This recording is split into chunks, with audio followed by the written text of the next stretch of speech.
What's happening, guys, to another eclectic edition of PWT Podcast. This is episode 94, and joining me today is my pal Sonal's Life on YouTube.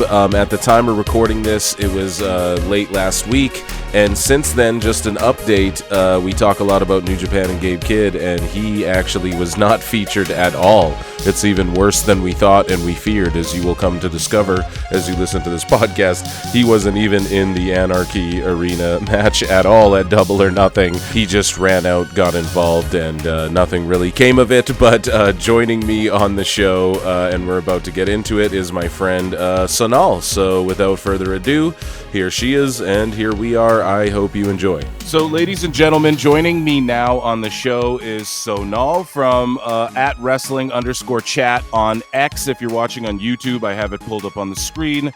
And also on YouTube, you are youtube.com/@SonalsLife96. Ladies and gentlemen, please welcome our very special guest, Sonal, is here today. It's really weird seeing my Twitter from like someone else's perspective. Yeah, you see what we're looking at here when we get your tremendous New Japan takes. Yeah, I mean, I people say New Japan takes, I say New Japan blabbering, because sometimes I have people who, like family members who don't follow wrestling, and Right. they will always message me like, oh, I know when there's a New Japan show going on, because like the tweets are just endless. Like, yeah. Well, it's good. You have good perspective on it, and that's why I brought you on the show, because, you know, we were just chatting about it off air. Forbidden Doors around the corner. We have JC Mateo, who was or Jeff Cobb, formerly Jeff Cobb, I guess. He's a big player in New Japan, and now he's over in WWE. We have Gabe Kidd, who popped up out of nowhere, and he's over in AEW as well. Well, kind of out of nowhere. Is a little anticipated, I guess, but we'll get to all of that. But yeah, I came across your channel, and you say it's, well, what did you call it? New Japan babbling? Yeah, New Japan babbling, because I feel like takes is when it's like quite serious and it's quite the direction is very, very direct. Yeah. But when it comes to my stuff, like whether it's on Twitter or on YouTube, there will be moments where like I tend to go off on tangent, and I know that people are like, I hope it's why people like my videos, because rather than like all the big fancy like wrestling sites that you can get which do like content and stuff, I just tend to just chat at the camera, and that can be good, but sometimes it can mean, if you look on my channel, there are videos that are plus 20 minutes just because I go off topic a lot. Yeah, but that's awesome. That's what sort of like drew me to you, is like I'm kind of known for that too, just going off on tangents, especially on my live show. I'll cut a 12-minute promo, and the next thing I realize I've gone off into 15 different areas, and that's good. I think that's what's captivating about you, because we know you're not faking the funk, right? You're not bullshitting, as they say, right? We know we know that you know your shit when you're talking about it, So I appreciate it a lot. And so before we get into like all of the news and Nuge and all that stuff, I just wanted to ask you, like, did you grow up watching wrestling, and then what inspired you to make a wrestling channel? Your channel's called Sonal's Life 96, but it's very New Japan focused, and wrestling is life, okay?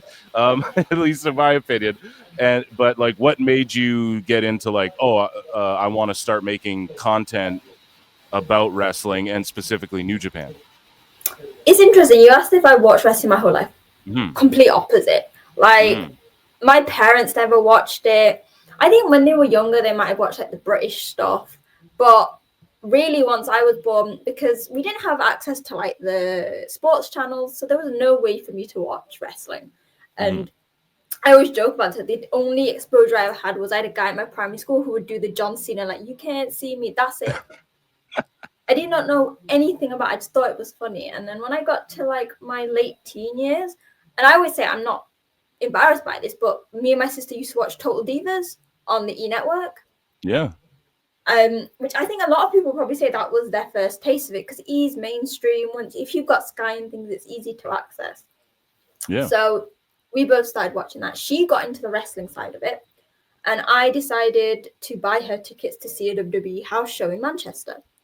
Funnily enough, she couldn't go because she had a trip that she had to attend. But I went, and I quickly fell in love with it. Like, I'm not good at sports. I don't really like sports, but this was like a combination of sports and entertainment.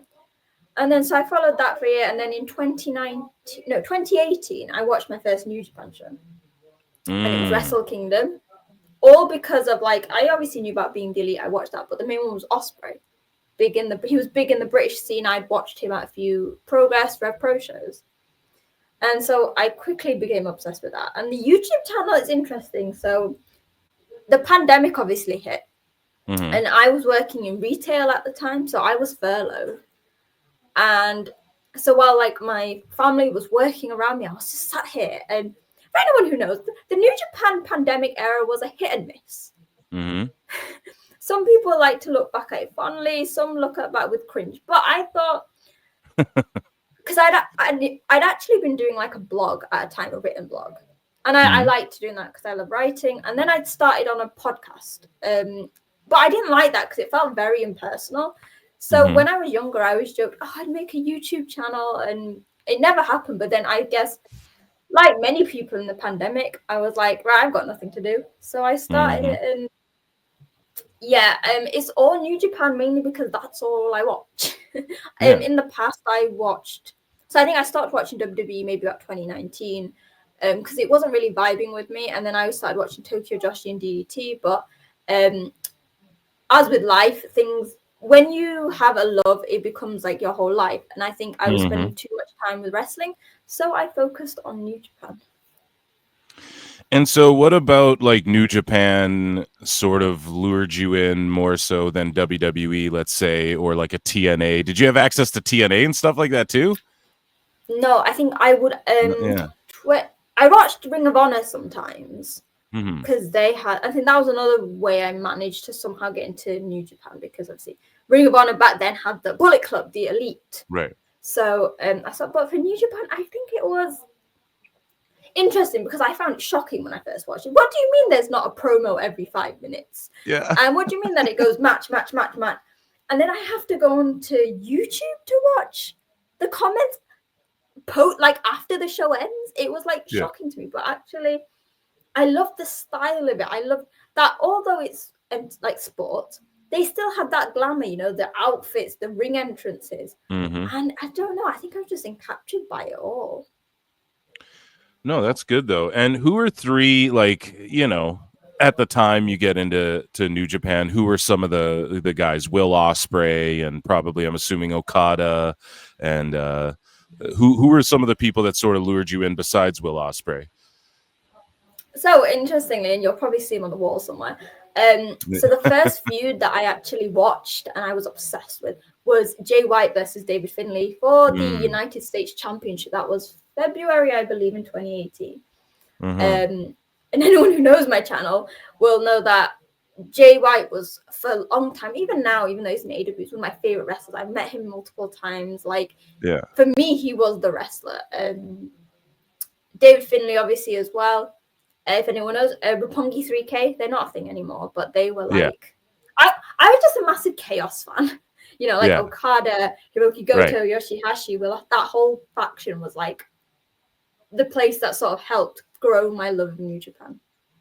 Right. And what was it like? So here, there's a video of you. If you guys are watching on YouTube, you can see, and you're chatting up Takahashi there. What was that like?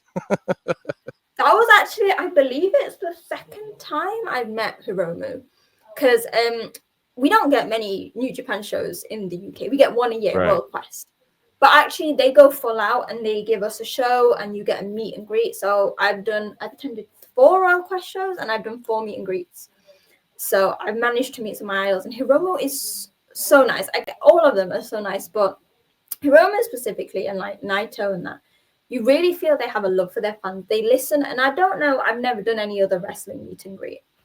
There's no sense of rush timing. Basically, when you go to these events, there's like tables there, and you can either buy a full combo, which means you meet everyone for a set price, or you can pick it individually. And it's nothing like a meet and greet. There's no security.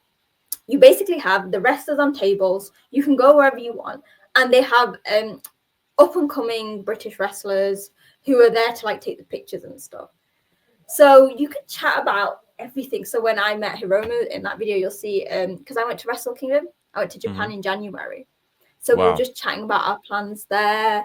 And because I'm learning Japanese as well, so I was interacting. If you watch the video, I was interacting with him in Japanese. So that's amazing. Really, yeah, I don't know whether like I know in Japan they don't have stuff like this. You can meet a wrestler maybe once a show. But I think on average there were about 12 wrestlers, and this time there was New Japan and Stardom, so I also got to meet Azumi and Mina, which was fun. Oh, that's awesome. How's Mina as well? Everyone loves her now, hey? She's honestly, her and Azumi are so nice. They just like so interactive, and they just ooze happiness. I mean, they all do, but like obviously I'd never done a meet and greet with anyone but New Japan wrestlers. And they just put me so at ease. It was just so fun. So who are 3 New Japan Pro Wrestling talents currently? Well, I mean, you brought up Naito before. I mean, he's taking off. Do you think, just quick prediction, do you think we see him end up in AEW? Honestly, not. This is not like an AEW, like my love for New Japan, but Naito is one of those people. I don't know if anyone heard the story. When he was on excursion in TNA, he would sit in the corner and like refuse to learn English. He just like if anyone notices, well, when he goes to the US, they joke that it's Naito, like t-shirt Naito. While I feel like actually it wouldn't be out of miss for him to appear in AEW, it's not like an Okada. Okada and even the likes of Kushida have basically uprooted and moved to America. I can't see Naito doing that. So, yeah. And also, I mean, I think we'll have to wait and see what these surgeries are doing, because obviously, if anyone doesn't know, he is on his 4th eye surgery. His eyes are actually like, he can see double. I think he's planning to get stem cell surgery because his knees are also like messed up. So I think we'll give Naito some time until he decides what he wants to do. And you don't think Tony Khan just like backs up that Brinks truck like he does for everybody and go, "Oh, just come here, pal. I got you."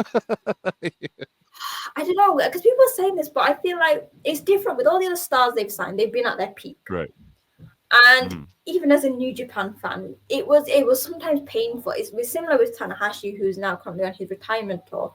It was sometimes painful to watch Naito's matches because you could see his knees not working, and especially in like the last few months of his run in New Japan, there's a reason why he was so focused on tag team wrestling, is because he could allow his personality to shine and have Hiromu take a lot of the brunt. So I don't know if Tony Khan would sign Naito the way he is if those stem cells work, and I've heard they have worked for other wrestlers. Then who knows? Yeah. So, okay, well, we talked about a few legends there, but like, who are 3 New Japan talents right now that are current on the come up that you're watching frequently that you think everybody needs to watch out for in the next like few years?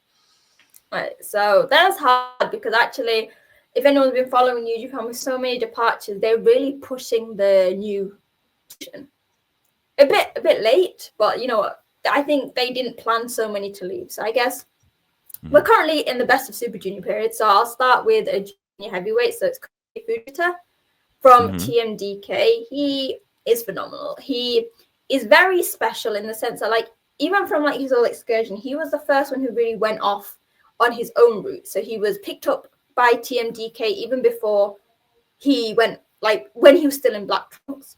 And rather than do a excursion in a company or a country, he was sort of touring the world.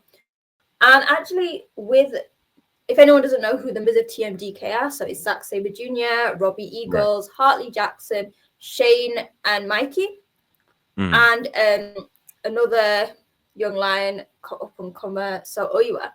And through all that, Fujita, while he can high fly, he has got that really strong catch, like mat wrestling game that he's picked up from obviously learning under Zack Sabre Jr.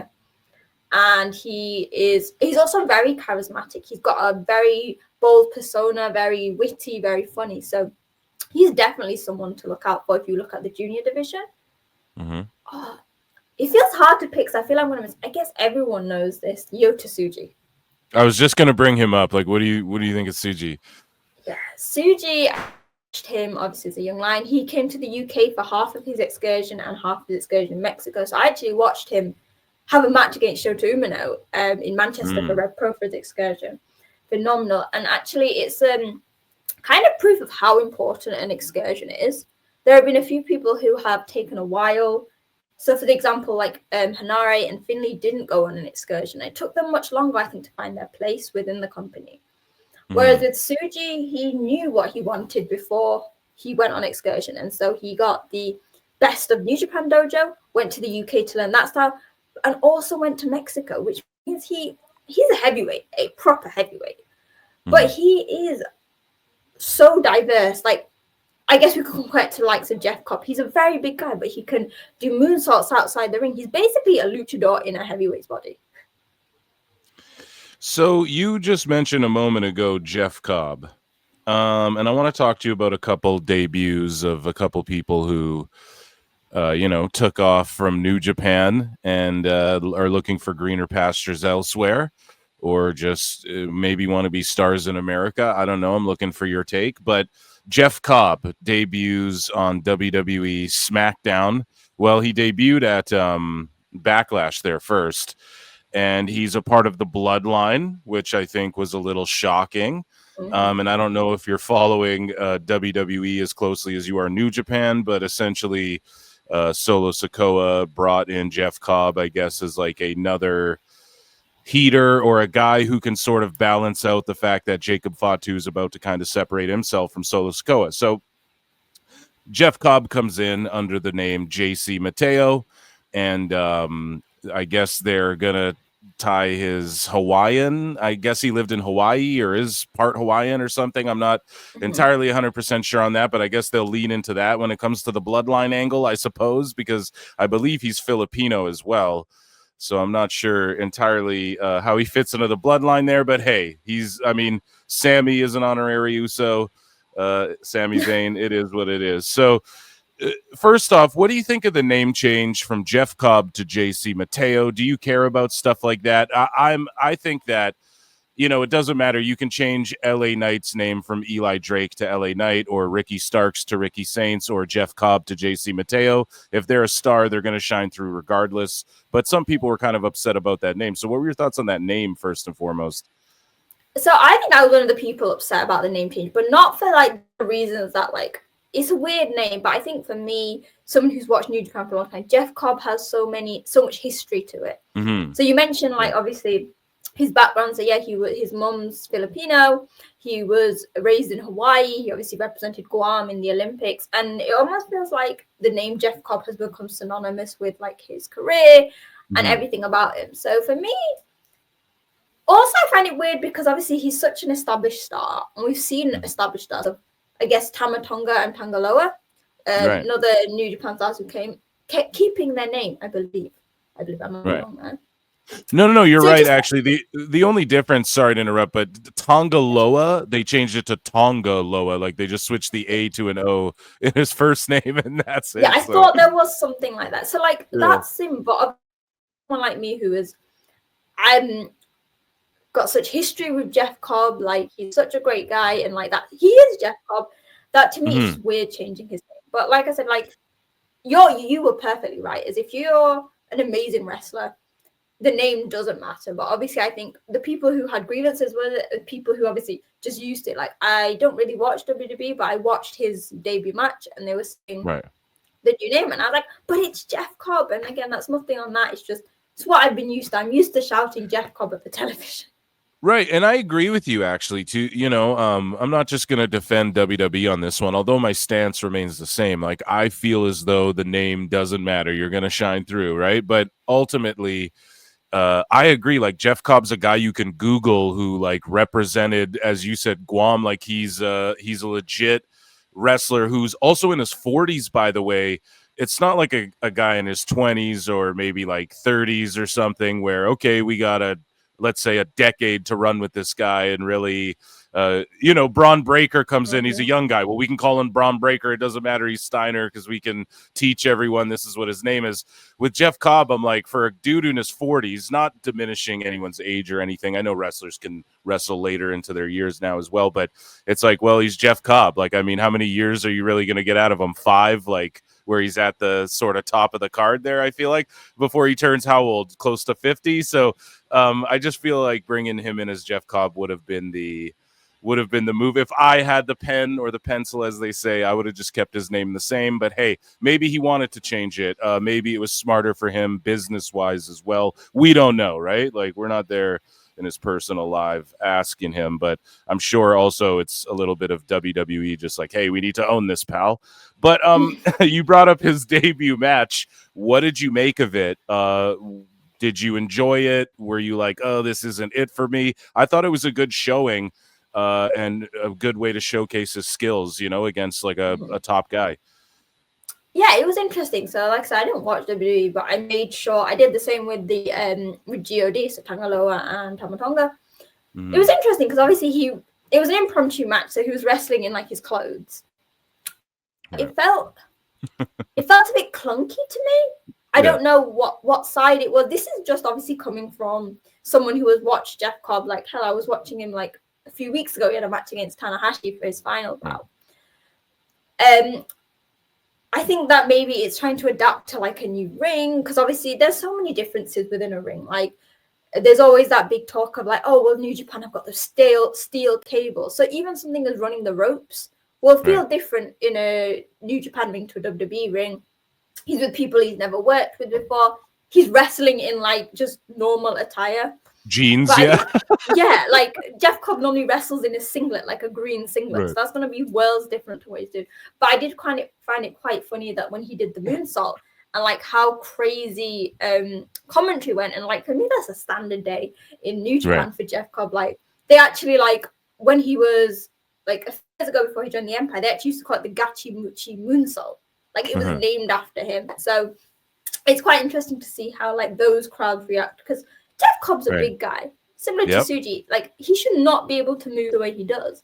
So it was quite fun to see like commentary and just like freak out about that. I was like, right, and that's what they do in WWE, though. They just sell the game, is what I call it. They're like, oh my God, have you ever seen a man moonsault who's that size? And you're like, well, yeah, Jacob Fatu's flying around the ring too, but just the way they get it over, it makes people feel larger than life. I feel like they really freaked out when he hit his Tour of the Islands as well, the reverse spinning power slam. I'm glad they kept the name of that. I was waiting for the whole time because he did like a spin cycle, which is something he does, and I was like, right, when he does his finish, I need to know if they're keeping the Tour of the Islands, because it's a perfect name. Absolutely. Oh, it fits beautifully.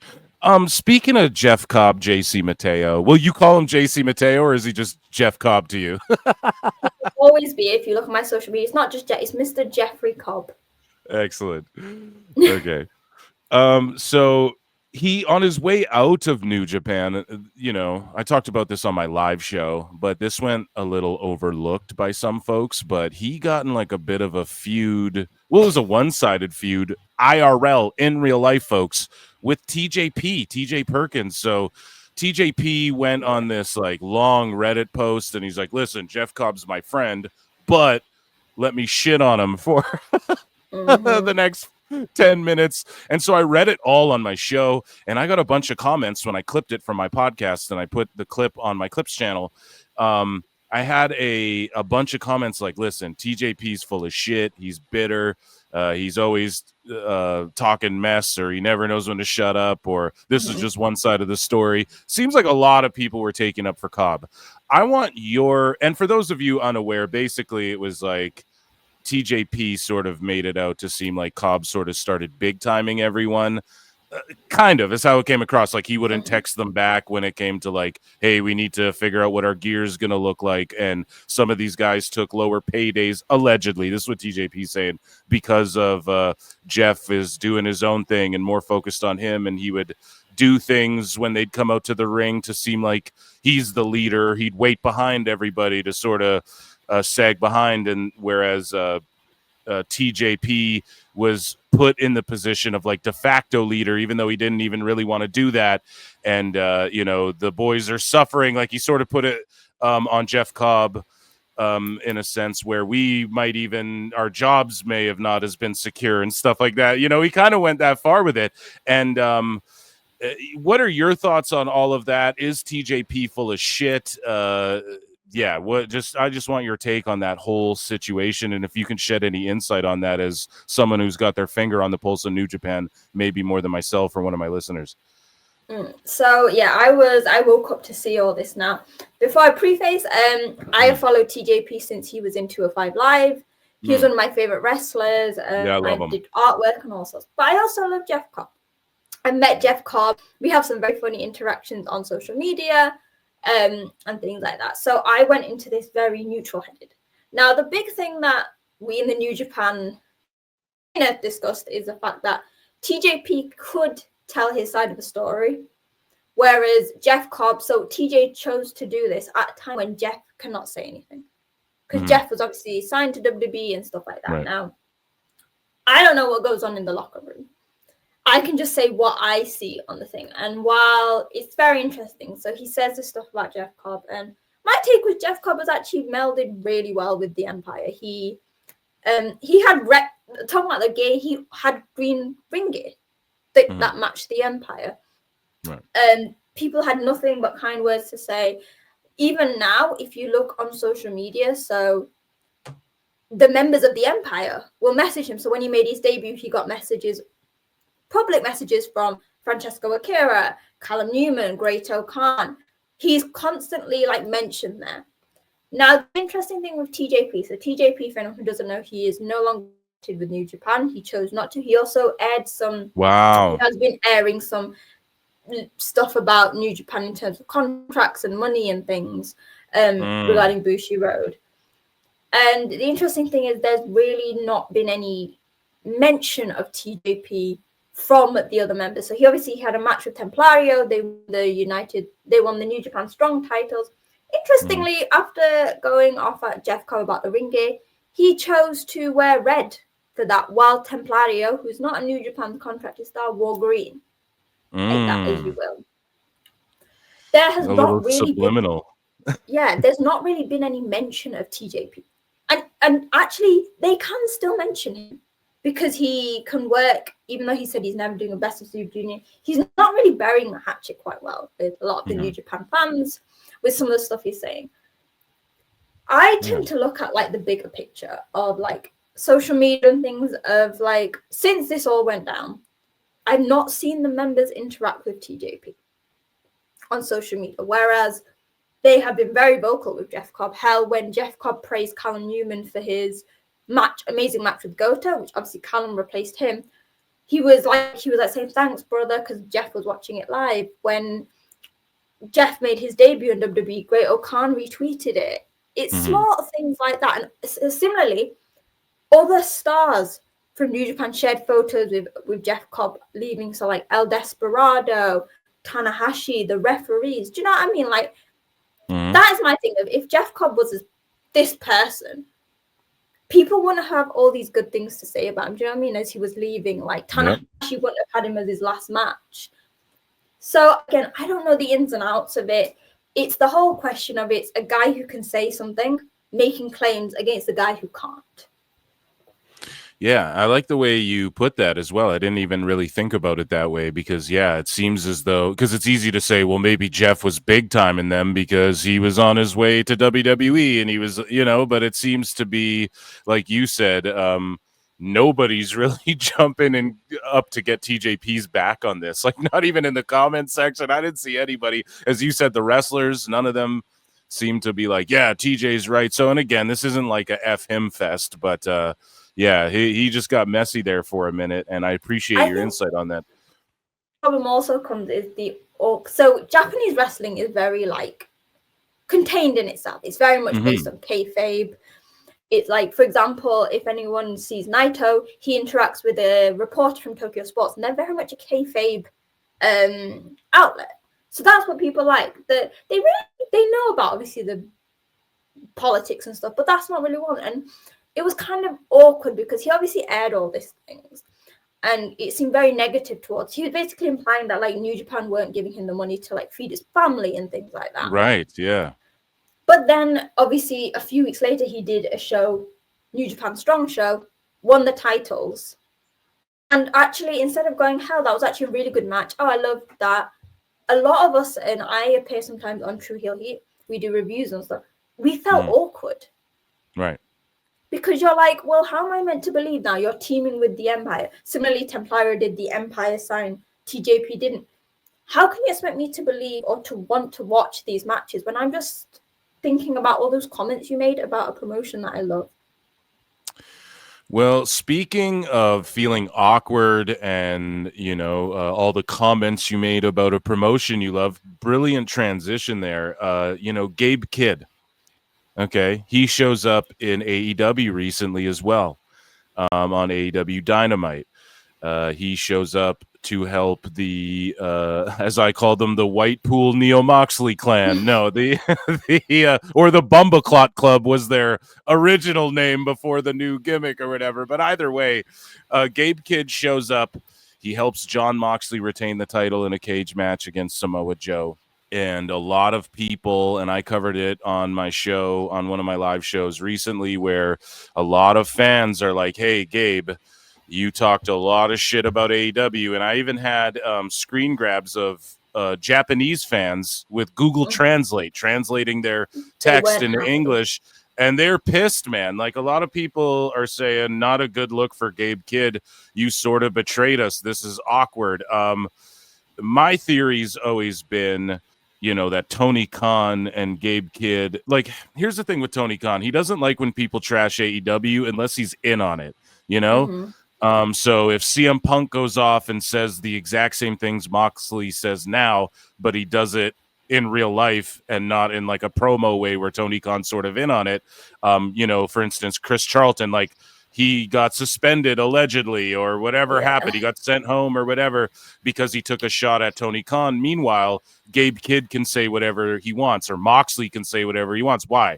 Because it's my opinion that Kenny Omega, Tony Khan, and Gabe Kidd have sort of been in on this, like, I'm going to trash AEW shit this whole time. You know what I mean? And so I think Gabe Kidd has always been destined to go and work with AEW, even as far as like, he comes over and he does work with Maple Leaf Pro. A lot of people don't know this, but Maple Leaf Pro and AEW have a similar deal to TNA and WWE right now. It's just not as public. It actually started before, where AEW talent, and pretty much if people are going to come in that Tony sort of got his thumb on already, they're going to work from in Maple Leaf Pro, and if anything gets hot in Maple Leaf Pro, Tony Khan gets first dibs on it. A lot of people don't know that, but they actually have that relationship. I'm not sure if it's in writing or what, but that's what's going on, and that's why you see a lot of talent cross over there. Gabe Kidd did a show in Maple Leaf Pro recently, so I was like, watch, he's going to be – I predicted it. I was like, he's going to be in AEW right away, like sooner than later. And I don't know if he's full-time there. I'm not sure if he's he didn't get Gabe Kidd as All Elite graphic yet, but he's like the soldier for New Japan, man. He's the guy who's like, fuck AEW, fuck WWE too. Randy, you want to come over here and fight me in New Japan? Let's do it. And I love that about Gabe Kidd, and I'm still a fan of him. A lot of people are like, oh, fuck this. And I just don't think aligning him with Moxley and that makes too much sense. I want your thoughts on it. And I know I'm kind of going off here, but basically, Gabe Kidd, is he still in New Japan? Is he with AEW more full-time? And how do you feel? We saw a lot of fan backlash. Like, dude, you turned your back on New Japan. You didn't keep the same energy. How do you feel about it? Is it all just a work? Are you happy for him? Is this upsetting for you? I just want your thoughts. So I've known Gabe Kidd for years. I watched him in the independent scene. How before he even entered the New Japan dojo, I actually interviewed him for my written blog. What I was talking about. Like I said, I've been watching Gabe for years. He's still, I believe, with New Japan. He is the sentiment of his love for New Japan that he's been bringing out. If he does turn away from New Japan, he's gonna lose so many fans, because I don't know how much New Japan you watch, but actually, from being a heel, Gabe Kidd is actually one of the most loved wrestlers by new Japanese fans. Absolutely. When I was there at the Tokyo Dome for Wrestle Dynasty, he got more cheers than Kenny. When Kenny hurt Gabe, Kenny was getting booed. That's how much the Japanese crowds loved Gabe, because he is New Japan. He's went through the system. So he'd been wrestling for about 10 years before he entered the dojo. But he went through. In the LA dojo, he moved to Japan during the pandemic to work with the guys like Tsuji and Umara. He is New Japan. He bleeds New Japan, and he said that. Now, that's where the issues come with this AEW thing. I personally don't think he is full-time AEW. The reason it made sense for him to be there was we're in the Best of Super Junior period. So he's not needed. It's the same with like a lot of New Japan stars. Like, for example, ELP and Zack Sabre Jr. in the Philippines right now. Because they're not needed for this tour. You have very few guys, but they're not needed. So I think it is just a work, especially going ahead to Forbidden Door. The problems come, and people, AEW fans have tried to hit back at me saying, well, you don't understand because you don't watch AEW full time. I hate when they do this to people, man. It's driven so many fans away when they do this. You got it. Like, you just don't know shit. It drives me nuts. Sorry, go ahead. That's the thing. And the problem is I get it. AEW has their own storylines. But for me, if I'm a booker and I'm going to book a New Japan talent, I have to follow through on New Japan storytelling. So, for example, Kevin Knight and Nick Wayne are in the Best of Super Junior. So the commentary will bring those stories into it. They'll say, yeah, Nick Wayne's young, but he's a television champion. He's done this and this on AEW. So that's why it's normal that he's beaten the junior champion, even though he's 19. People are like trying to, AEW fans, and I'm not generalizing, but people who don't watch New Japan are trying to pick up like, well, Moxley doesn't like Kenny and Gabe doesn't like Kenny, that's why they should be together. Or Gabe injured Eddie Kingston and something with John Moxley. And I'm like, okay, like that makes sense in an AEW realm. But if you think about that time, especially since Eddie Kingston, what's happened there? Gabe's become a full babyface. And yeah, okay, technically the Death Riders are anti-establishment like Gabe is. However, if anyone watched New Japan, we recently had a steel cage match between the War Dogs and House of Torture to battle for the name of the Bullet Club. Right. One of the big grievances that Gabe had why this whole feud started was he was sick of the House of Torture shenanigans. When Tanahashi became president, he was like, I'm going to get rid of that. And Gabe has called Tanahashi out. You said you're doing this. They're still cheating. They're still having interference. They're ruining matches for New Japan. So then why is he aligned? Again, I don't watch AEW often. But hell, I know that the Death Riders are full of shenanigans. That there isn't a match where there isn't interference. So, yeah, okay, you're anti-establishment, but technically John Moxley is standing for everything Gabe hates. Again. Exactly. Again, Moxley was champion in New Japan. Yeah. I had high hopes for it. It was an awful reign. He didn't come. He didn't defend it properly. It wasn't good. I had high hopes because I've always been a Moxley fan. I was the biggest Dean Ambrose fan in WWE. Like Who wasn't, man? He was so good. Yeah. The Lunatic Fringe was like amazing, but it's like I get it, but you're now just taking away the kite. And as you mentioned, the screenshots from New Japan fans, they feel betrayed. They're like, well, you went from someone who loved New Japan and you were New Japan and everything to going into this faction that really makes no sense for his character now. And that's the problem is, am I allowed to swear on here? Oh, absolutely. I've been saying shit and fuck the whole time. You go ahead. So Gabe is the fucking madman. That's who he is. That's his moniker. But he's mad in the sense that he has this passion. He's a bit unpredictable. He's not a bad guy. He's never been a bad guy. He's just been someone who he brings his real life into it, someone who's been failed by systems, someone who has suffered from mental issues and things like that. And for Japanese fans, the reason they love him so much is he's fought through all that to come on top, to showcase how proud he is. Like at Wrestle Dynasty, his ring gear was kind of inspired by Alex Coughlin, obviously, who had to retire after the cage match last year.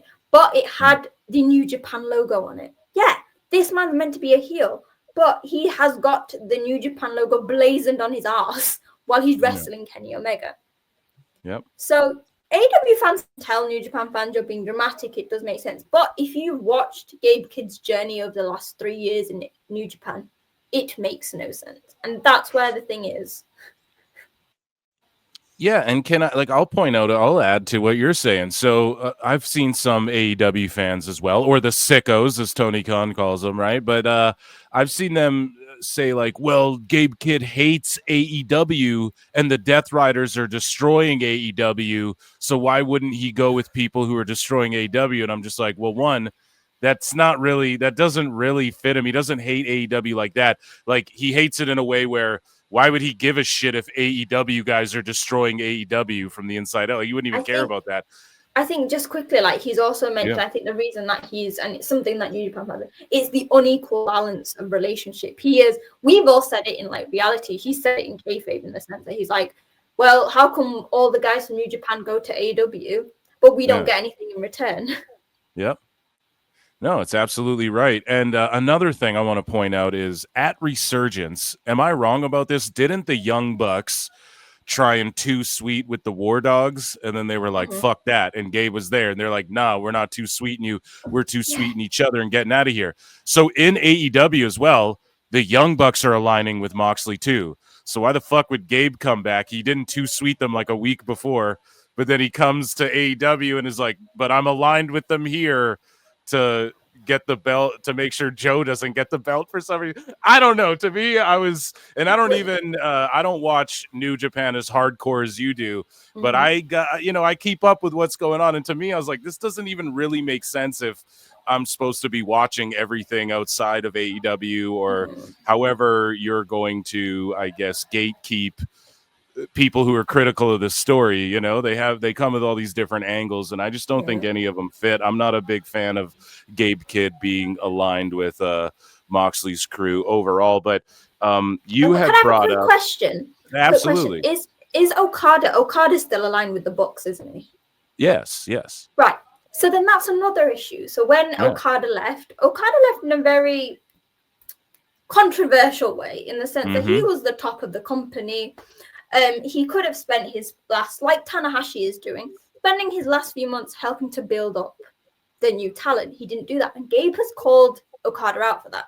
So again, why is he teaming with Okada? Someone who, Gabe has been so critical of Okada, especially you didn't even care. Like, what was even the point? So you've got him teaming with Moxie, who I believe Gabe probably criticized during his title run. The Young Bucks who refused to too sweet. And now Okada? And then Okada. Where's the sense in that, Tony Khan? Where's the sense? No, it's ridiculous. And so I guess you brought up Okada. How do you feel about Okada? Essentially, in my opinion, man, and I was a big fan of him and his matches with that series of matches with Kenny, and I was a fan of him for years, but he's pretty much phoning it in and making shit tons of money to not really have to try anymore. And hey, man, he took his bumps, his lumps. I'm all down for everybody going and getting their Tony Khan bucks. I ain't against that at all, man. But listen, Tony Khan is trying to make Okada versus Omega at All In is like his big plan. This is for years. Everybody's known he wants to redo Okada Omega in AEW. I feel like that has already been done a decade ago. Like, just let it be, bro. It was what it was. It was special. Why do like a watered down version of it? Because Kenny, and again, you saw this in the Gabe Kidd match, he's really slowed it down and he's not going as crazy. Not saying he won't do a dive here or a table spot, but Kenny's really slowed it down since the diverticulitis. He's really, he hits the and that's what I like about Gabe Kidd too. Like a big part of that match is, he slaps on the Inoki special and the crowd pops. I like guys who can do like a headlock and the crowd's like, oh my God, that's how they're really over. And, Kenny's going more that route. It's more psychological. He'll do his couple of flip moves there, but he's being more tame, definitely. So we have like a watered down Okada and a more tame Kenny who's like trying to not get hurt or have his stomach explode again or whatever. Why would Tony Khan want to do this again? Like, what's the point of it? Why is it going to tarnish their legacy? Do you ick at the idea of that? Give me your thoughts on that. Yeah, so again, I always mention this. I was gutted that Okada left, but like you said, he's taking his bumps. Why not go and have an easier life and get paid a shit ton of money? Again, with the character-wise, actually, people have said, oh, Okada, like, they're trying to force. Okada's always been funny. Back in 2018, he had a moment when he lost to Kenny where he went mad. He was holding balloons. He had red hair. The humor works so well for Okada. However, my problem comes when I watch AEW, I tend to focus on the matches with former New Japan guys because I don't have time to watch like that much wrestling. It upsets me, and it links into what you said about the water dam, that Okada really isn't doing the matches he used to do. I'm not saying he needs to be having like the 40-minute bangers he used to, but with the storyline that he's in with the books and the cheating and the stuff like that, it's like, that's not the Okada I used to love to watch. And if you put that in with the Kenny, who again, like you said, has slowed down.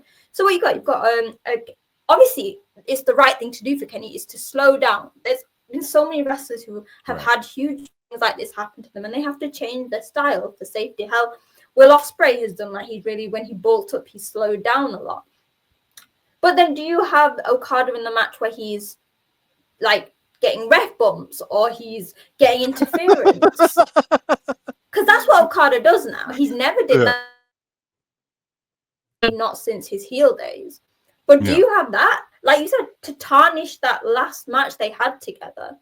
Yeah. They can try it, but honestly, unless you're going to give me the full Rainmaker, not the Rainmaker. I mean, he's having hell of fun. You know what? I appreciate that because Okada deserves to have a bit of fun.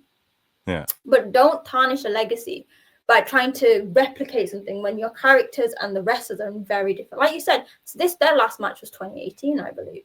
Yeah. That was when they were at their peak. Yes. Why bring it back? Why bring it back when it's never going to live? Because I watched that live. When it's never going to live up to that standard. It'll never live up to it. That's one of the greatest series of matches ever in pro wrestling, in my opinion, that I've seen. So to, just sort of try and recreate it. And how funny is this? Tony Khan, so again, not to make fun of Tony Khan so much, but listen, he made the international title, and then he made the continental title, and now Kenny's the international champ, and Okada's the continental champ. So when they fight, it's going to be for both belts, and the winner's the intercontinental champion. It's almost sort of giving me, if anyone remembers, was it 2021 when Kota Ibushi and they had the double dash, and then he ended up uniting the heavyweight championship and the intercontinental title for the world heavyweight. And I just remember Naito hated that, and that just reminds me of that. What's the point of having two champions if you're just eventually gonna like put them together? It just makes no sense. Yeah, and especially because Okada, like, he's just had random title defenses with this belt. He won this belt, and it's been like a year and some, and he just randomly defends it. You know, like are they trying to compare it to his IWGP World reign? Hell no, not even close, because you couldn't do that. Yeah, the belt Okada has actually is for winning a tournament, and then the next year he won the tournament again, but the tournament winner got a shot at Omega. It was really weird. It was really poorly booked. And again, it's just unfortunate that Tony Khan, instead of it's really unfortunate that because this isn't the first time he's sort of recreated old shit that he's seen when he was younger that he liked, or from a while back. Christian? Well, I mean, they had their match. I'm sure he wants to team them up, but it's just like little things, even from like he drove a truck into the building and had them spray everyone down who were in the ring. And it's like, okay, so Stone Cold Spear Bath. And then Claudio and Kingston did a match where they were copying like Kawada and Misawa's one of their matches or whatever from back in the day. And they were both dressed like them and doing like the same spots and shit. And I'm okay with paying homage in wrestling, but sometimes it's like, man, you guys really just are focused on recreating other people's shit that was already done. And for some reason, man, Tony Khan just really wants, just like he wanted Ospreay Kenny in AEW, because that was fun in New Japan, right? So he just did that as quick as he could. And it's the same with this Okada thing. He's been building to it forever. And it's like, why tarnish what everybody loved? I just don't want to see Okada being like, bitch, to Kenny Omega in the middle of the match, and it's all silly, like you said, like sticking the middle finger up instead of doing the Rainmaker pose. I missed that Rainmaker pose. Exactly. Like, do the Bucks come out and exploding super kick Kenny or what? Like, I just don't want that. I want it to just be what it was. It's almost like, hey, let's bring Ric Flair and Steamboat back to have a match 10 years after there. Yeah, and it's not going to work in this. It's not going to have the same impact that it did when it was originally done.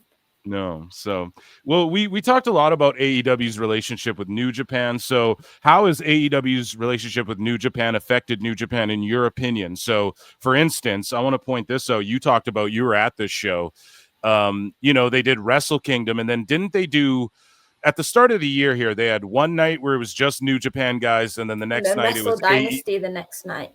Right, it was AEW New Japan. So it was pretty much a handful of, if not all of the stars, most of the stars from the night before, but it was versus AEW Wrestle Dynasty the next night.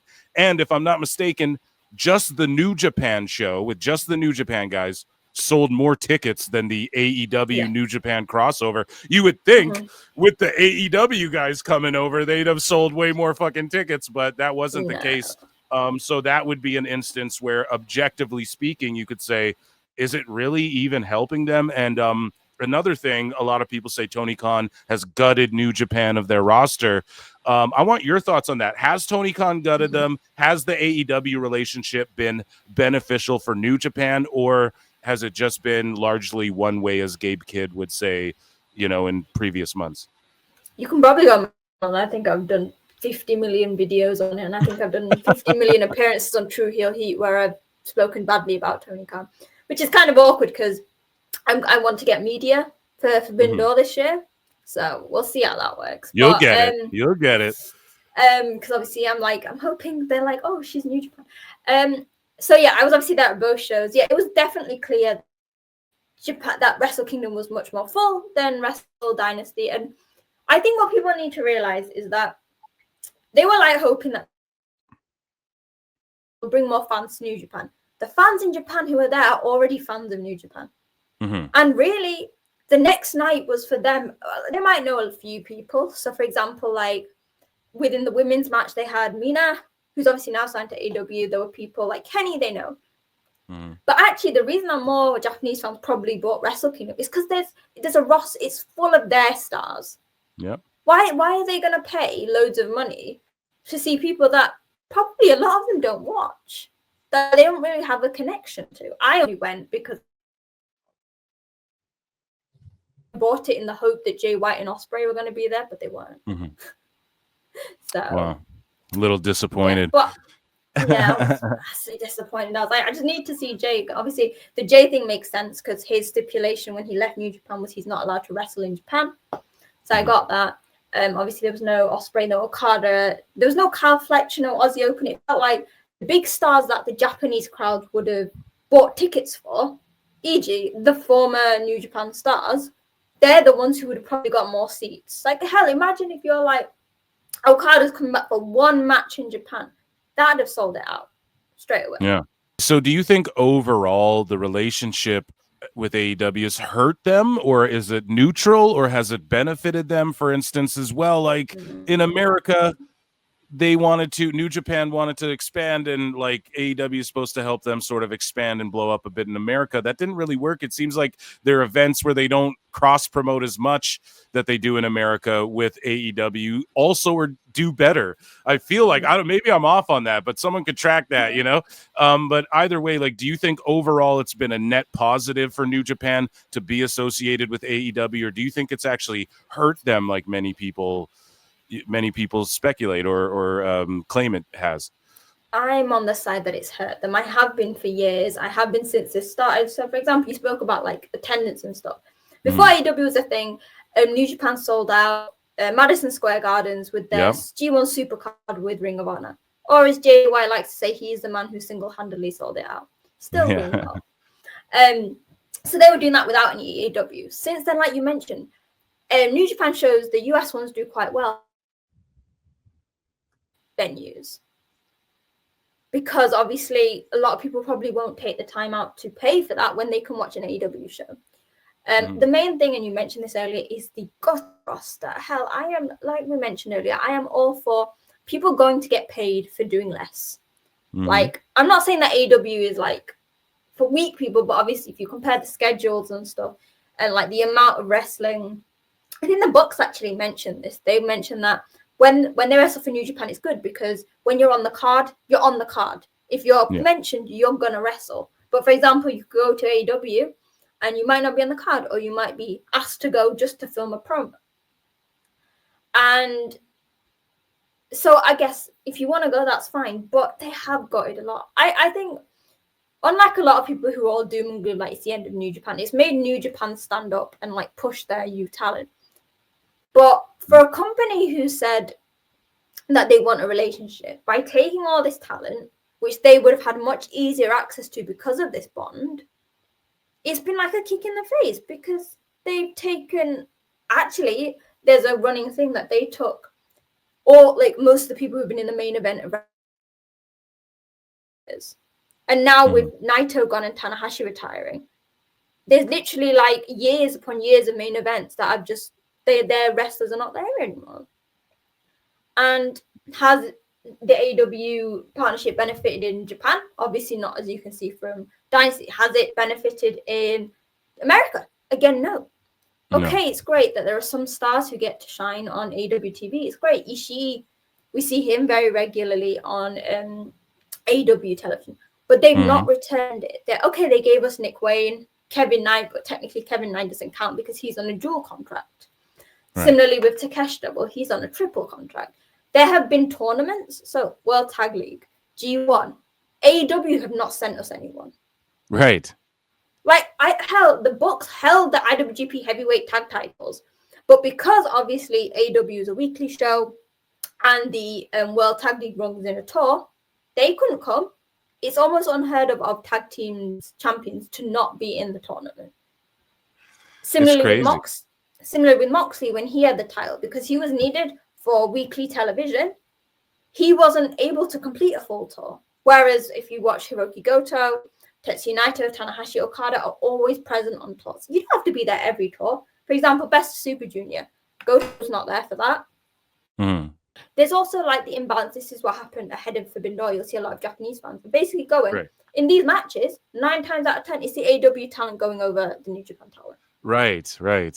I was gonna say, how about like when Moxley won the title and then they parade him out on AEW, like he's the New Japan champion, he won the belt, and then Swerve just won their belt, and they're like, he can just show up on Collision as well. It seems so just out of focus. Like, okay, is New Japan bigger than your company or not? Or how do you perceive these things? What's the pecking order in your universe or in the wrestling world? And I definitely, I think personally that it's hurt it a little bit. And I made a prediction that WWE, New Japan will say in 2025 or 2026 that they're not going to not work with AEW, but they'll be down to work with any American companies, meaning WWE might work with them too. I wanted to ask you about so quickly on that point, that wouldn't work, because this is something we've discussed as well, because as soon as like everything was happening, so New Japan are very loyal to their the people that they work with, and obviously the newest acquisition to WWE is AAA, who are very much, they don't work with CMLL at all, and New Japan is a big partner of CMLL. Right. They have, if anyone doesn't know, in January they have a whole tour dedicated to CMLL. Right. So which is fantastic, Mania. So I actually, believe it or not, I'm not a dirt sheet or anything, but I, on my live show, knew about them buying AAA before like anybody. I actually, somebody told me that WWE was looking to buy either CMLL or AAA, but people don't know that WWE was trying to swoop in and buy CMLL. They were actually like talking to them as well, which would have been crazy. And but what do you make of The Rock wearing the New Japan shirt, posting the Rubik's Cube and all that, and rumors that, WWE might want to swoop in and buy New Japan or start working with them or whatever? And I want to bring this point. Before Danielson left WWE to go to AEW, one thing that Nick Khan, who you're familiar with Nick Khan, correct? He works right. So one thing he actually was negotiating with New Japan, and he was willing to do this for Danielson, was let him go to New Japan part-time, which oddly enough, we were just talking about what is AEW given New Japan. Where's all that shit Danielson was talking about wrestling in Japan? Like, how many matches has he had out there? And I know he's like he's on the verge of, he might not ever wrestle again, but like, come on, bro. Anyways, though, Nick Khan was gonna make it so Danielson could work part-time and do tours in New Japan while under a WWE contract. So I know Nick Khan, he's really close with The Rock. I don't know him personally, but I know that he's close with The Rock and that he's open to working with New Japan, and he's a big wrestling smart mark like myself. And so what do you think that that's ever a possibility?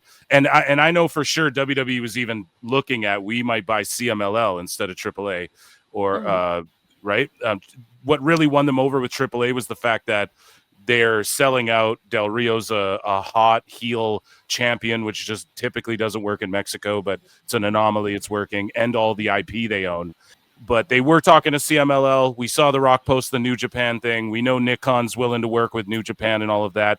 I want your thoughts on that whole situation. Do you ever see there being a working relationship there in the near future? I honestly don't think so. I think New Japan are very much focused on their fans in Japan. Mm-hmm. And I can imagine, because people always say this. They say, well, New Japan's not big in the West. New Japan isn't. They don't care. It's not the Western fans who are selling out the things. It's not the Western fans that they're going to weekly or selling the merch. Do you know what I mean? It's the Japanese fans. So they'll focus on that. Maybe there could be something with The Rock, but I don't know. That was all a bit weird. People were linking it to maybe something to do with Takahashi, because obviously he's retiring. Like I said, with New Japan, it's all about their loyalty. And obviously with the history of CMLL and AAA, for them to do anything with WWE or even linked to AAA would massively ruin that relationship with CMLL that they've had for years. For example, like now, Kojima is a champion in CMLL with Okamura. Right. Shingo has got a match in CMLL. Zack Sabre Jr. has had matches in CMLL. I've lost track of the number of young lions who have gone to CMLL for excursion. Even Naito, his second excursion after the failed Stardust Genius, was to CMLL. So if New Japan do it, they are risking a lot. They are risking a lot in terms of support from the fans and from the wrestlers themselves. So let me ask you this then. If WWE bought New Japan, so I'm not a dirt sheet. I kind of make fun of the dirt sheets and stuff on my live show, but I do get told some shit, man. And Conan confirmed this on K100, by the way, so I'm not talking out of my ass, but there's a big announcement, I guess, coming at Money in the Bank.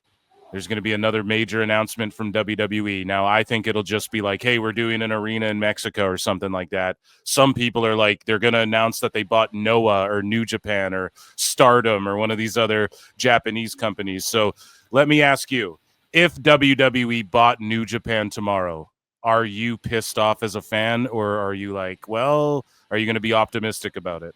It's something that obviously we've all thought about. Now, I don't like WWE. I don't like really what they stand for. There's some new WWE, and obviously, especially now with the AAA link. But it depends. So, for example, you said Stardom or New Japan. For them to invest, they'd probably have to invest in Bushiroad. Right. Because Bushiroad is the company for New Japan and Stardom. Technically, I think more realistically, it would be Noah, because they are working very closely with Noah. Right. They've had one of the wrestlers from WWE went over to Noah, became champion. I can't remember for the top of my head. It was Omos went over there, won a tag belt, and some other, like, they have, what is it called, the N1 tournament? The N1, that's like their G1. And so I think they had, what was his name? Damon Kemp, I think is his name, go over there and wrestle a few guys, and a couple guys came over, Marufuji and I forget his name. Inamura, I believe his name. I forget. But yeah, they came over to NXT as well. Yeah, so it's thing. But if it does happen, I'd be pissed. But again, if they stay out of New Japan's business, I can maybe look past it. Because like I said, New Japan is New Japan. And if they change that in any way, then that's getting rid of what I like. Do you know what I mean? Again, I think it's very unlikely, just because of this whole partnership with AEW. They're not going to be there trying to support Forbidden Door, and it's we're partnering with WWE. It's just not going to work. There's too much for all the shit that I say about the AEW partnership. AEW don't really expect much from New Japan in that sense. They don't expect them to change who they are. Do you know what I mean? Because it's WWE bought New Japan, my worry and my fear would be that they would try to take away the core of what's been New Japan for 53 years. Yeah. 53. Yeah, my math's right. Do you know what I mean? Mm-hmm. And that's the thing that people say, oh, well, New Japan, the more... They've got to understand that New Japan and Japan as a whole value tradition. Do you know what I mean? Yep. And absolutely WWE don't. They don't. So, for example, I always joke about this. So, WWE do their releases like twice a year. I don't know the whole list. More recently, one of them was Carl Fredericks, Eddie Thorpe, former Young Lion. Yeah, it's my guy right there. Yeah, I love that guy. Carl Fredericks, honestly. Yeah. They will drop people at like the drop of it. New Japan don't do that. They were paying all the wrestlers through the pandemic. So if you watch it, you have the guys in their 50s. If they're in WWE, they wouldn't be looked in. But it might be an opening match here and there. But they can Goto's 46. He's got the title. They don't value certain things. They value your dedication. Tenure, veteran, like veteran status. Yeah, tenure, things like that. Yeah, like they gave absolutely. Yuji Nagata is 54. He's in what we call, so the third generation club, or what we call the New Japan dads. He got the title match against Hiroki Goto. They value Nagata has been there from the very beginning, and that's the thing. You can say it's a case of money, but it's differing ideologies. One that focuses on the wrestling aspect and the fans, another that focuses on the entertainment and I guess profits and things. Sure. Yeah. I mean, that's definitely one perspective on it. I did want to ask you about this too. And I do want to talk about Forbidden Door a little bit. I know we skirted away from AEW there, but we can circle back. But I did want to ask you about, New Japan, Noah, All Japan, and more announce a partnership in the UJPW, the United Japan Pro Wrestling, essentially the like NWA, National Wrestling Alliance, if you will, of Japan is the way I would describe it. Do you see this initiative benefiting New Japan, especially because, they're trying to re-energize sort of the Japanese wrestling fans, but also the way this is described is like they're open to working with people, and if Noah's working with WWE, like what's to stop a New Japan guy and a WWE guy and maybe an AEW guy and a Noah guy all being on the same card or something like that? Like is that not? Will we not see that in your opinion? I mean, you would know more than I, but what are your thoughts on this whole UJPW, and could this not be a door opener to like the Forbidden Door, as they say? Hey, I mean, a WWE guy might come over and wrestle in New Japan because of this, because of the working relationship with Noah, and maybe it's pitched that way through that pipeline, So this is mainly focused in Japan. And rather than like a partnership of like all the companies just to like appear in different shows, it's more about like the core of wrestling, protection for the wrestlers and things like that. So really, it's more for wrestlers, like a union, I guess. Because really, if you think aside from that, there's so many off branches of wrestling, and there's no real combined. Whereas for a lot of people, they might just think, oh, you have New Japan, Noah, and All Japan. You have so many. You have DDT, Tokyo Joshi, Marigold, Sendai Girls, so many little ones. And by having this banner, because actually a lot of them are under like the Wrestle Universe, which is DDT's company, then it's really just to protect the wrestlers and to help push wrestling. Actually, we've seen it in works already. So Mao from DDT is currently in the Best of Super Junior tournament. Excellent. In July, we have a special pay-per-view with Sasadango Machine from DDT and Toru Yano, which if you want to watch, if you're a fan of traditional wrestling, maybe stay away from that. But and obviously it's interesting. We've not actually had much from Noah. I think the last one was probably Kaito Kiyomiya's feud with Okada, which didn't really benefit in any way. But I genuinely think that this is more like focusing on Japanese wrestling. Right. Maybe one day it can, but like I said, with so much politics on, this is just basically the Japanese wrestling companies coming together and saying, we know that there are other vices out there, AEW and New Japan, but we need to focus on protecting our talent, our industry, which it's taken a hit. Not just New Japan, just generally wrestling post-pandemic and just generally with things going on has taken a hit, which is why this is randomly off topic. Which is why when people say, "Why can't this company pay this wrestler to keep him?" It's not a case of that. The yen isn't what it used to be. There's not as much money coming in, so no one will ever be able to rival the money from Tony Khan and Nick. Do you know what I mean? Yep. No, absolutely. Western fans look at it too. Whereas this partnership is just really a chance to strengthen Japanese wrestling as a whole and to make sure that it keeps its place in not just Japanese life, but just generally. Yeah. That's a great take. So Forbidden Door 2025, man, it's in your neck of the woods, my friend. It will be, I believe, right? The O2 Arena, London, yeah. England. That's around your part of the planet. Hey, it's my part of the planet, but quite far away. There you go. 2.5 I'm in Canada, so I'm in Canada. For you, so it's way further away. It's a tiny space. So, will you be attending this? Are you looking forward to this show? Are you going to be watching from home? What are your plans for Forbidden Door, which is happening on August 24th? So, I mentioned I was trying to get press, because the prices was slightly very much out of my price range. In this, like, I've done the O2 Arena many times for many events, and tickets, very good tickets, was selling at about £300 a piece. Yep. I put that in perspective. I've got ringside seats for a New Japan show for less than 100. So currently at this moment, I'm not gonna be going to Forbidden Door unless someone wants to hook me up with me. Get her a press pass. Get Sonal a press pass. I am I do believe I'm the only YouTuber who only focuses on New Japan. So I feel I should do that.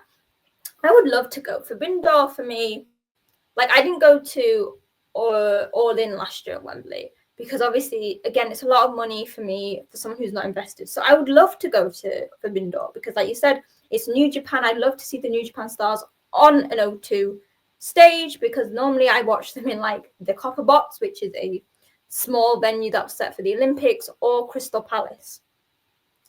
Because I think it's going to be amazing. Ospreay is obviously the poster boy because he's done both.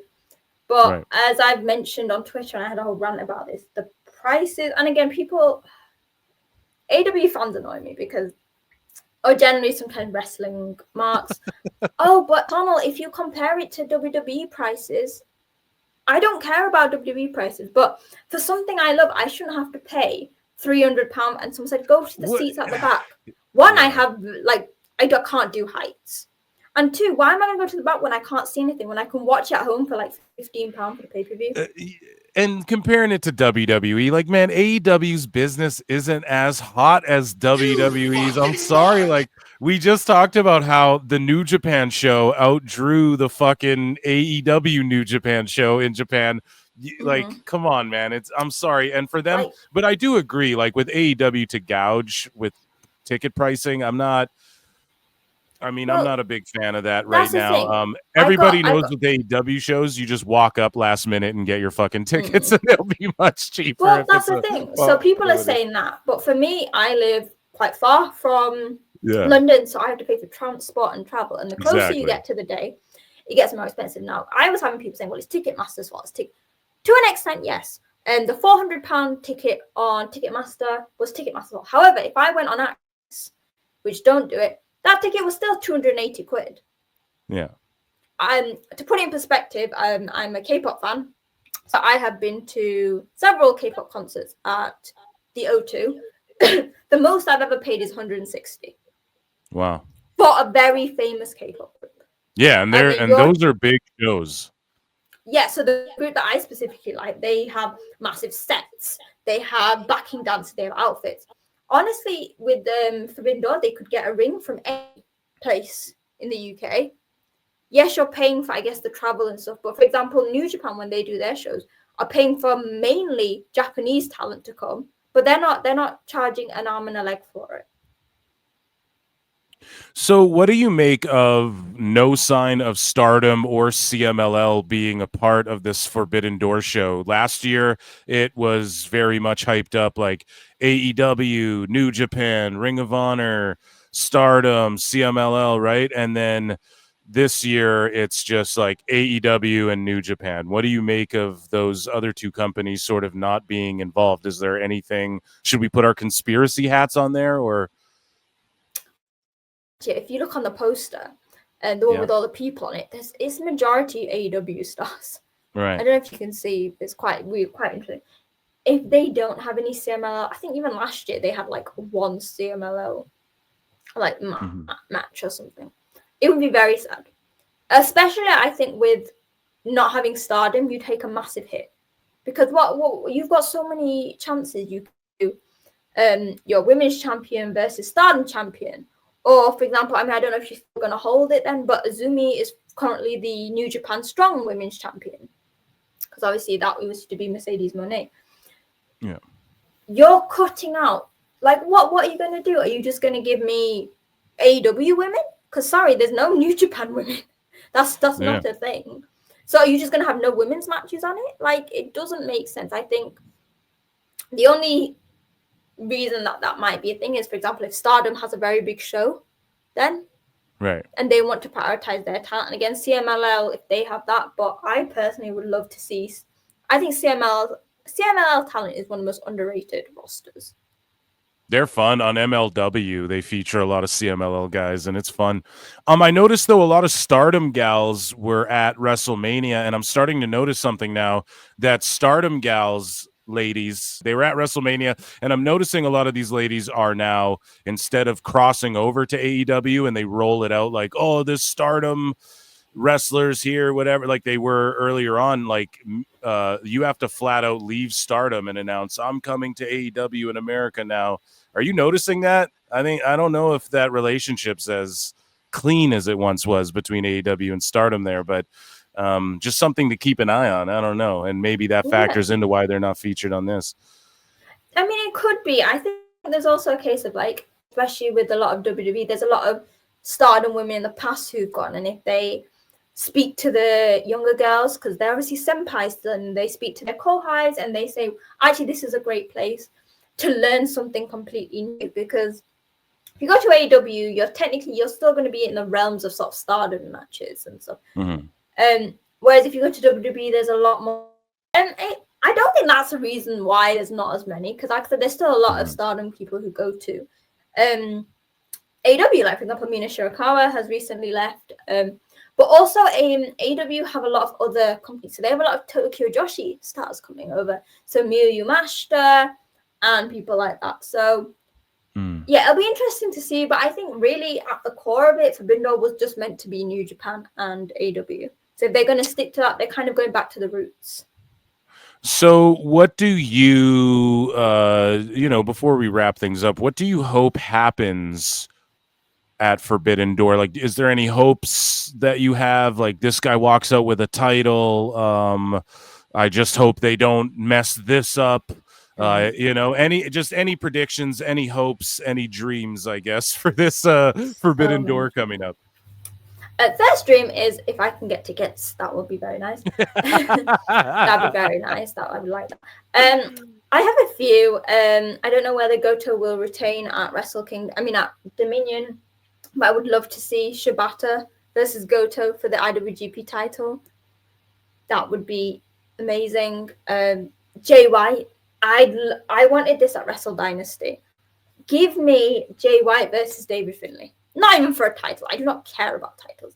Just give me that match, and I will be very happy. So that's all I want. What would happen that would absolutely devastate you and break your heart if it happened at Forbidden Door? And Ospreay's on the front. Like, do you think, I don't know, he might win the AEW world title, or he might win a New Japan title or so? I don't know what they have planned for him at a Forbidden Door, but he's going to be featured heavily and prominently, likely in the main event. What would be something that breaks your heart that goes down at Forbidden Door? Well, actually, so he said he wants to face Goto, which will be interesting. My worst case scenario is that an AEW talent wins a New Japan title.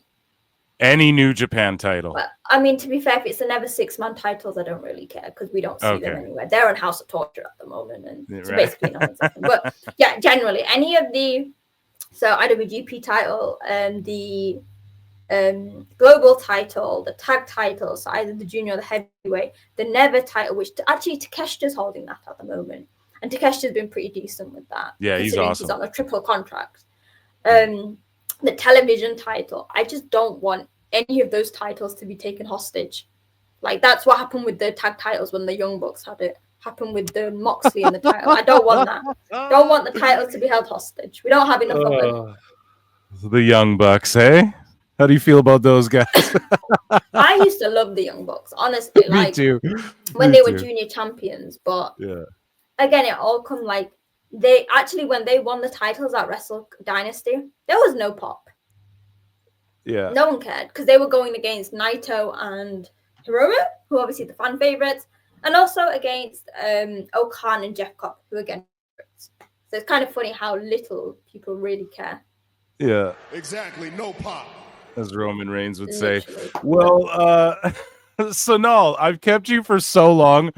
Man, thank you for coming on and chatting me up about Nuge. I appreciate it so much. Is there anything you want to plug or tell the good folks in the PWT universe listening at home and all around the world? Is there anything you want to tell them or plug or promote or anything you need to get off your chest before you get out of here? I just want to thank you for having me on. I love, like, I don't really do many of these appearances. Like I said, I appear on True Heel Heat quite often, but I like speaking to people about New Japan. So yeah, thank you for having me. You can find me. I'm gonna plug some stuff now. You can find me on Twitter at wrestling_chat. I tend to tweet quite a lot of nonsense. So for example, if there are New Japan shows on a weekend, I will be live tweeting through there. You can subscribe to me, Sonal's Life, on YouTube. I'm not really very strict with like my posting because obviously I work and things. So, for example, like sometimes you can go a month without a video, but like in the last 3 weeks, I posted like 10. So good. But I am always there. I have reviews of shows on the same day. So, for example, whether it's like a US show, if it's a Friday night, I'll have one on the Saturday. If it's a New Japan show, I will have. If the show finishes at 1, I will have something up by 6. So basically, I am your go-to place if you need all New Japan news. Amazing. So, guys, make sure you go and give Sonal a follow everywhere. And you guys know where to find me. I'm at Pro Wrestle Times everywhere and at Pro Wrestle Clips on YouTube as well. Ladies and gentlemen, round of applause for our amazing guest. Amazing. Okay, folks, so make sure you go and check out Sonal on her social media and her YouTube channel, and you guys know where to find me. We are creeping up on 7,000 subscribers on youtube.com/@ProWrestleClips, patreon.com/ProWrestleTimes for exclusive content, and youtube.com/@ProWrestleTimes, and of course Spotify, Apple Music, iPod, wherever you listen. Pro Wrestle Times is where you'll find the podcast. And take care of each other. Until next time, I'll see you in the Upside Down. Peace.